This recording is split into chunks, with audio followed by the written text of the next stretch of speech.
ভেতরে ঢুকতে যাবেন না, তাহলে হয়তো আপনারা আর কোনোদিনও ফিরে আসতে পারবেন না।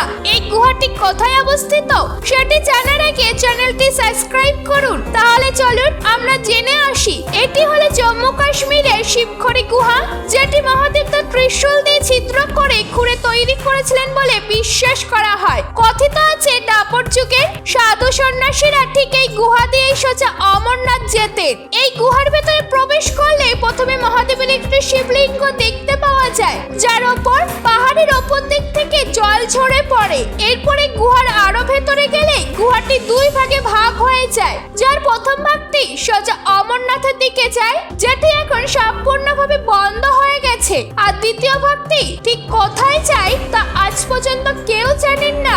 যারা এই পথ ধরে এগোনোর চেষ্টা করেছিল তারা আর কখনো এই গুহা থেকে ফিরে আসতে পারেননি। সবাই কমেন্টে লিখতে ভুলবেন না হর হর মহাদেব।